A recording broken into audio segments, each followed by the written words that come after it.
और उमा भारती के पंडित जवाहरलाल नेहरू की उद्योग नीति की सराहना करने के बाद प्रदेश की राजनीति गरमाई गई है। कांग्रेस ने कहा कि पूरा देश गांधी नेहरू की नीति और आदर्शों को मानती है और अब बीजेपी की नेता उमा भारती भी गांधी नेहरू की नीतियों की मुरीद हो गई हैं।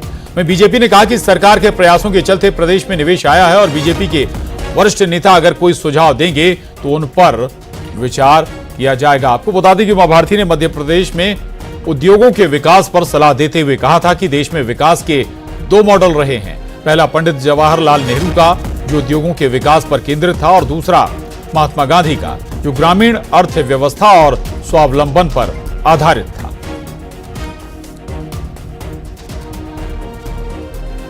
वही सम्मान की बात उमा भारती जी ने करी है और लगातार जो कटाक्ष भारतीय जनता पार्टी और आरएसएस के लोग नेहरू जी पर करते हैं, ये उन्हीं की पार्टी की नेत्री ने जवाब दिया है कि नेहरू गांधी जी के विचारों से ही ये देश चलेगा। मध्य प्रदेश में 30 लाख करोड़ का निवेश और 21 लाख से ज़्यादा रोजगार सृजन होने की दिशा में कदम आगे बढ़े हैं। ये मध्य प्रदेश के लिए बहुत बड़ी उपलब्धि है और इस दिशा में सरकार लगातार इन निवेश को जमीन पर उतारने के लिए भी कदम उठा रही है। ऐसे में बड़े नेताओं और अन्य जो भी सुझाव आते हैं उन पर भी सरकार विचार करती है।